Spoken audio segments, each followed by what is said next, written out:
Welcome back to another episode on Buns, Burgers, and Big Ideas. And I'm super excited to be the host again, Nick Schneider. We have our Leadership Panel Series, episode 2. And this week is all about during the shift. Lead loud, stay calm. We've got our amazing panel of AGMs and GMs. We've got Jackie, we've got Catalina, and we've got Shay and Cassidy. Give us a woo! Nice. That was perfect. Man, you guys are awesome. We knew that you would be the best for this panel series. And let's just jump right into it. Episode 2, we're talking about lead loud and stay calm. And my first question really is, what are those go-to phrases on the headset when things heat up? And I'll share mine first. We used to, or a couple that I typically hear in the restaurants, maybe not today, but back in the day when I was in there more often. We got a lobby. Drive-Thru's wrapped, right? I always kind of said something fun like time to rock and roll team, or I have a song that I would sing in the headset so everybody get pumped up. What's all your guys' go-to? I think mine really is just like, come on team, we can do this. We got this. It's going to be a great lunch. If you hype them up from the start and follow through till the end, they'll stay hyped for sure. Kind of jump off of that. I think mine is more so when it's like a very stressful moment. I like to say it's not personal, it's business. It's a great reminder to your crew that, if things start getting a little bit more stressful, we're just here to, there's a light at the end of the tunnel. Let's just get through this and then, we'll go back to normal. I always like to have fun with the team, and I always have this when I see a big line coming or a lot of people coming into the lobby, I always hey guys, we just got attacked. So everybody knows that we need to be ready. We're getting busy, and everybody is having fun all the time when I'm in the stores because I'm just trying to help them to be having fun. Yeah, I think you said it. It's super important to have fun. And, so many times in the restaurants, and we see it all the time, and we hear it when customers give us feedback. Well, Nick saw me and he looked the other way and walked away. Well, why? It happens, right? And as leaders, it's our job just to rally up and have fun. Yeah, Nick, get on that front counter. Let's take these guests. Yeah, there's 45 people in the lobby. We're shorthanded. Let's get through it. Awesome. When the line starts slipping, what do you prioritize first? I would say it just kind of depends on what the bottleneck is. So it could be in your grill area, it could be in your service area, it could be drinks, fries, whatever it may be. It's just kind of how you address it. If it's you stepping in and helping out, or if it's repositioning your people to get somebody some more support. But really, I think it's just you got to find out where that bottleneck is. So for instance, my team struggles with KBS. They struggle with getting second side open at both of my stores. So really it's how can we maybe retrain some of these people to get them cross-trained so that way we can have the opportunity to open up second side when it is needed. Going off of that, when the grill is slipping, I tend to look on how many sandwiches they're making at a time, because there is a 2 sandwich rule that you should. And if they're making they got 6 online, but they're not finished, then that's also backing up your orders as well. And also on top of that, I would say repositioning, is the number one, but also one thing you want to prioritize is hospitality. I think no matter what, that doesn't mean ignoring customers or ignoring the front or drive-through. So I think it's really important to prioritize hospitality as well. Also, if you have your people motivated, and what you can, give them motivation about sometimes you asking, it's you give, but you want something back too. It's simple. It's when after the big rush, you don't have people you know what? Okay, so it's my time. I had to go. It's really cool when you have people after the rush, even if it's the time to leave, they always offer you do you want me to prepare some lettuce or some extra products before I go, or do you want me, because they sometimes it's a really mess and the floor needs to be swept.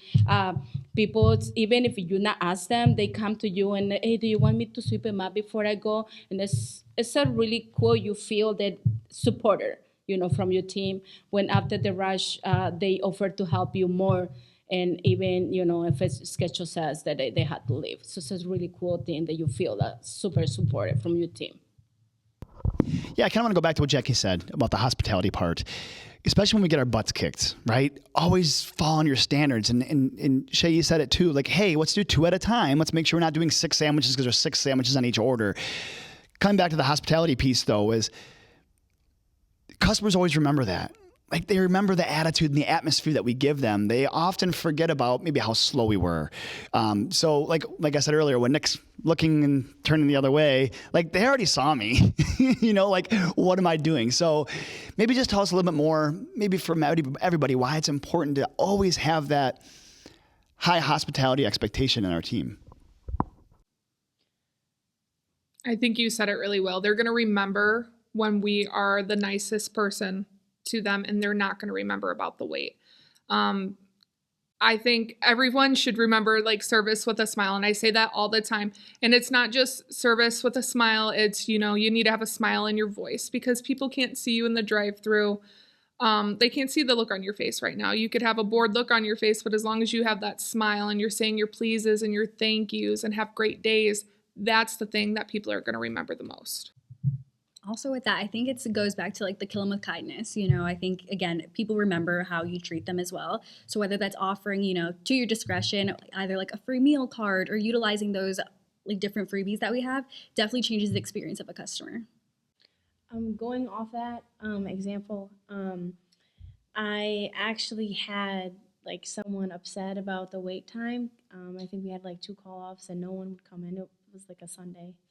And I offered a free meal card, like, when I ran out the parked order, and they, like, were so happy, and they, like, didn't expect it at all, and it changed their attitude.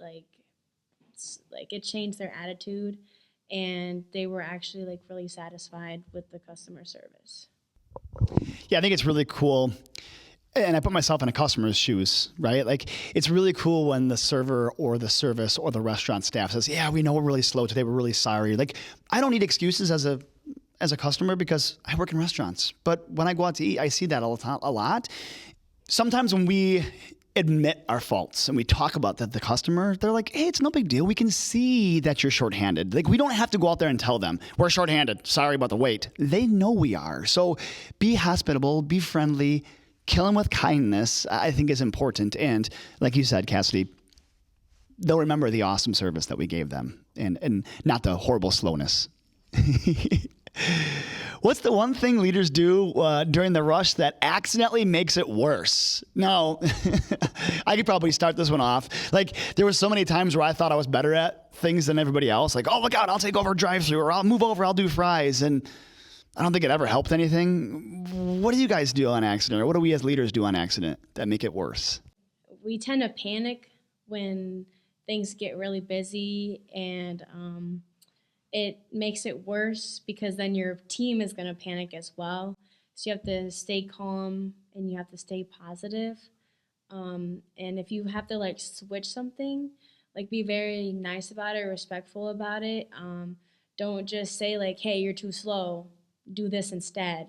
Like, maybe say, hey, instead of, like, doing fries, would you help out on side 2? I think what I see the most of is people trying to help out in different positions, but not really still owning that position that they were originally in. So it's great that you want to help out Bobby Joe on front counter, but you're really supposed to be my drive-through leader. You're supposed to be the one that's pushing my times over that way. If you walk away to go take orders on front counter instead of keeping my drive-through moving, it's just going to bottleneck us up in 2 different areas instead of just the one. So kind of like explaining the whys in real time. Yeah, awesome. I would also say that, especially for, like, new leaders, the things that makes it worse is, like, not having confidence. I think confidence is the number one thing. You have to, like, stand by the decisions that you make and not really rely on others to give your input for those decisions as well. Also, taking a moment to take a step back. I think, especially in a fast-paced industry like the restaurant industry, it's important to take a step back, take a breather, and reanalyze the situation when you're at a calmer state. So how do we build confidence in our teams? I would say building confidence is by being okay to fail. I think if you're always striving to be perfect, that when you do fail, you don't know how to handle that. So I think taking those as learning experiences, that builds confidence. Yeah, I think you hit it on the head, and it's called being competent, right? We've got to be competent in what we're doing and understanding the job. Like, somebody that's fully competent in something means they've done it and they can teach it and they can do it over and over and over again. So I think right back to your point, Jackie, is like, let's make sure we train our people properly. Let's explain the whys, like Cassidy said, and then maybe we don't have to jump in and mess things up as much as we really think we have to. And then, of course, make sure that they practice that as well. So sometimes when I walk into the restaurant, let's say the something happened, like all the time, like it's the orange juice machine breaks and a filter, something going on. That's, two people call off and like they feel that's struggling in the store and they get so frustrated and waiting for, for me to walk in and, oh my God, Catalina, we just have this and that. And then like, I just always say, it's okay. It's okay. We figured it out. Let's see. Just go back. But they scare. Like they think about it because the things going wrong. They think they are gonna be like mad at them or like, no, it's okay. Let's see what's priority, what we can fix, and just give them the confidence that it's okay. It's gonna happen all the time, so it's gonna be okay. So just give it the confidence for them, like what you say. I mean, it's not their fault if the machine breaks, so it's okay. We figured it out. Don't worry about it. We got this, and then just the way how you back to them, still supporting. Yeah, and that's really cool that you brought that up because that's another part of confidence is that resilient confidence, and we as leaders are always really resilient. Like, it's not that big of a deal. I mean, to them, it's a huge deal. We've been through it a couple times before. So we're pretty resilient when it comes to that kind of stuff. And you just said it. You allowed them to fail. And I've said it a million times, and I'm going to say the acronym, like FAIL is an acronym. It's the first attempt in learning. And our leaders need to learn. Our crew people need to learn, right? And that's part of letting them practice and get better at it. They're going to fail. And it's really cool, Catalina, that you said, it's all right. It's cool. We'll get by.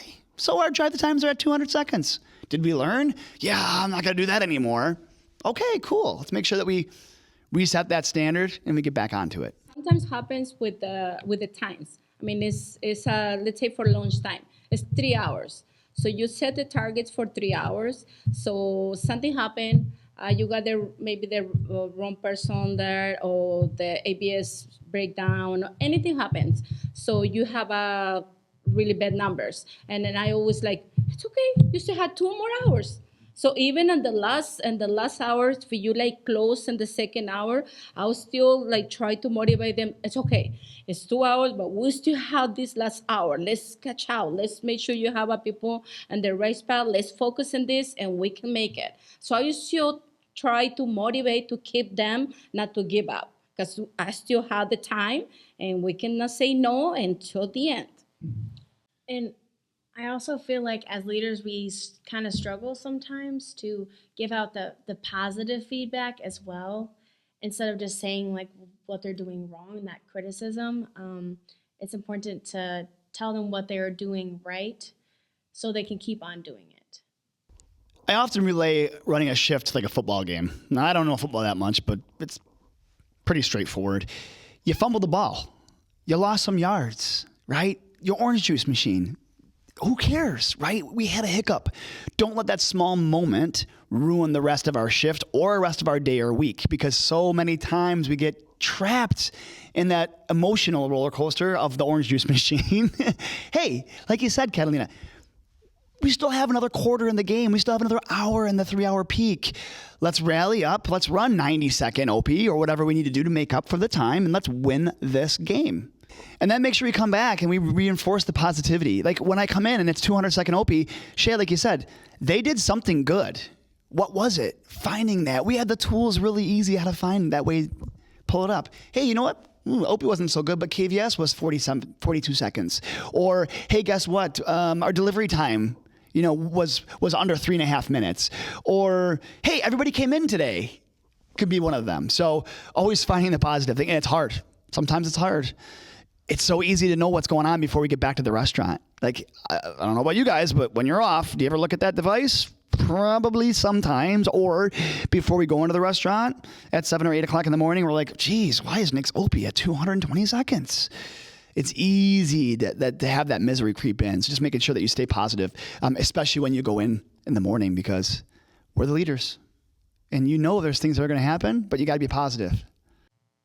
Sometimes I got managers, they come to me and like, they come kind of sad, like, oh my God, Catalina, I didn't make, I just missed my time for like 2 seconds, but I still not missed the goal. And like, I always like, it's okay, but try to think what happened, and what are you going to do different tomorrow?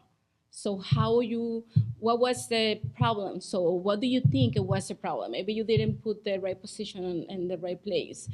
Maybe you didn't prepare your pre-shift checklist. Or maybe you didn't communicate your target. Maybe you didn't motivate your people during the shift. So what caused, something maybe in the last hour? Maybe you send, because you was okay the first 2 hours, and the third you think that I'll be fine, and you send someone or two people and break, and then that's when a big rush hit you and you didn't make those goals. So it's okay, but soon you need to try to identify what was the issue, and then what do you want to do differently for tomorrow, for your next shift. So that's very important that you learn from their mistakes. Okay, Catalina, I really like what you said, but I'm going to kind of go back to what the question really was. What's one thing that leaders do during a rush that accidentally make it worse? And I think you said it. Like, sometimes we jump in a position, we put food in a bag for 3 hours during that shift. And is that something, how do I want to say this? Do we set ourselves up for failure sometimes? Or do we look, like, I remember when I was at GM, like, I always liked being in the kitchen. So every chance I could, I would go in the kitchen to put a fire out, and then I would stay there. And I would just be like, oh, I'm running the kitchen now. So the shift will run itself. So how do we get ourselves out of those positions when we do that? So sometimes I suggest them to ask to step back a little bit and just observe. Because sometimes I go and see like a lot of people screaming, or not screaming, but I see a lot of loud people talking because they get by the rush and get busy. And then when I start observing, see different causes can be, but I always try to see if the shift lead know what's going on. And I ask them, hey, what's going on? No, it's because, okay, wait, calm down. It's okay. Calm a little bit. Step up a little bit. And they try to, no, let them, you have your people in the position. They doing their job. Just be here with me and try to just observe. Take the time and see. So try to see all and try to identify what's the problem. And then they try to observe. I mean, I have my presenting, I have my running, I have like, it's when sometimes I had nobody in the second side. Like, why? What happened? So now you identify what is the issue, because the people you see, so what's the problem? Oh, they've been parking too much. Okay, why? It's when you asking for the whys, the 5 whys. Why? You see, why you waiting for fries? You waiting for drinks, or it could be the you had nobody in beverage specialist. It could be like you parking because the drinks are not done, but you had to find the cause exactly. But you had to step back in a little bit and have the time to observe and see what's, because sometimes the first reaction that shift leader has, okay, we got packed, and you jump in instead of the back. So you jump in and start helping. That's the worst thing that you can say, because you want to be like just stuck in the position and you're not helping. You think that you help, but you help more if you step back and observe. And then, okay, yeah, this is a problem. React, move people around, and it's better help that you can do instead of just jump in. I think also to jump in about that is like leadership is about delegation rather than you going in and being that fixer. So learning how to utilize your staff and optimize them is a great way for you to run a shift successfully. And if instead of you going back there to help, you can have someone else go back there, and then you can see, hey, our bottleneck is cleared, and you can come back up front now. So you're able to make that decision on switching the position, whether if you're just in it yourself and you're stuck. Let's talk about positioning ourselves when maybe we have to be in a position. Because, hey, let's face it, we run profitable restaurants, and there's times where we have to be in a position. Where should that leader really be at? Because I have a wide variety of answers from people that I've talked to. So with this leadership panel, where do you think you should position yourself? Maybe fries, like something you can easily get out of, and so you're not stuck. And then you can still see what's going on around you. I 100% agree. I think it's somewhere where you're going to be able to easily flex in and out. Because how are you going to solve any problems that do occur on your shift if you're not able to step away for a second or two or go take your travel paths or do those things that you need to do on your shifts? So not putting food in the bag, not running for drive-thru. So why is it that every time I go into a restaurant, we have nobody on fries and the GM or the shift leader's running for drive-thru? Like the complete opposite of what we just said. Why is that? I'd say for me, controversial, like hot take would be running, but I think it's completely dependent on the person. Like if you were successfully able to multitask, I would say I am able to multitask, but it's definitely dependent on the person. I think for me, it's easy to put myself in running because I'm able to then just create the experiences better in like the position that I'm in. So whether that's bagging, I know that's my strength. I know I can step away and bag fries maybe faster than a certain crew member, but it's definitely dependent on the person. Would I say it's 100% works all the time? Definitely not. But just knowing when and where to reposition yourself. Yeah, I guess, and I was thinking about it while you guys were saying that. It's like, if you're going to be a part of the picture, be a part of the picture where you can see the most, if that makes any sense. I used to like doing fries. I love doing fries. Why? Because like what Cassidy said, I can still see and impact as much as I possibly can. If I need to coach somebody on side 1 or side 2, I can easily pop over there. If I need to assemble a beverage specialist drink that comes in, I could do that. And I could still be pretty flexible and I can still see the whole picture. Most of the time. Sometimes I had to put my head down and, drop 8 baskets of fries. But awesome. I love the next question, so we're going to jump right into it. How do we keep those high standards while still being profitable during our shift? I think it's very important to keep that training going on all the time. So every single time you are in, running the shift, the training should be, going, correcting procedures. Like it should be talking about that every time, even if they're doing good, recognizing, the job they're doing during the shift.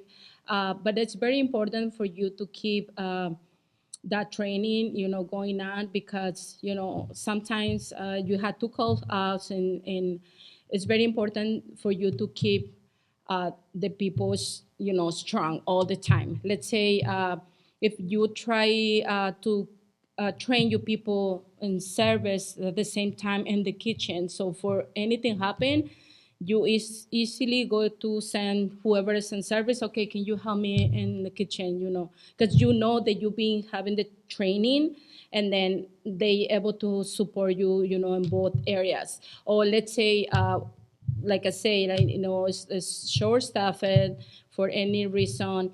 And then if you train whoever is presenting, okay, when your runner is maybe busy helping in fries, so you have to be able to move and go and grab your bags by yourself instead of just stand up waiting for, because when you stuff it, you know that you have to be in position, somebody is gonna give you the bag. But when it's not, then you have to go. But if you're not training them properly, they're gonna be stand up, like waiting for somebody to give it the bag to them.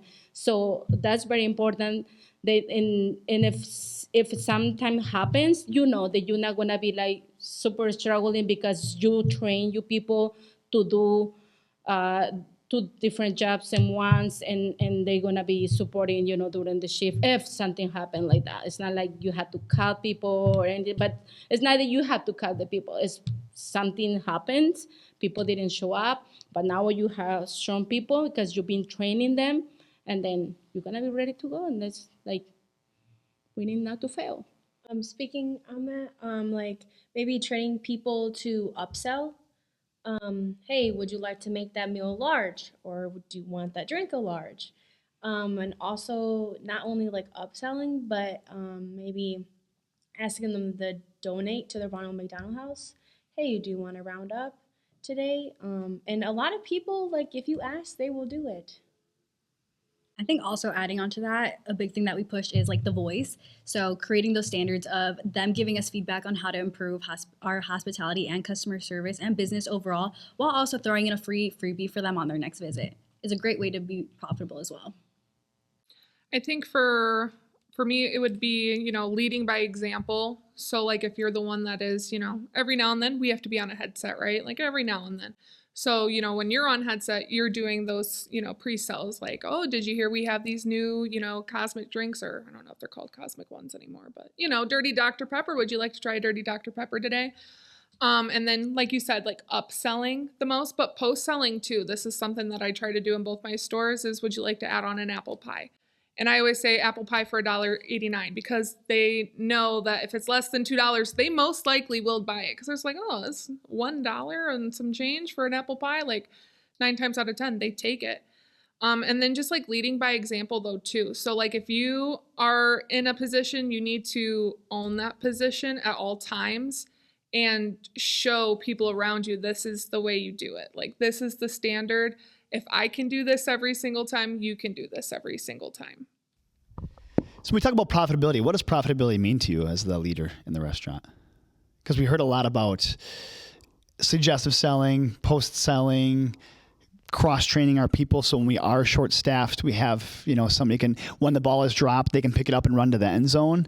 So what does profitability look like to us?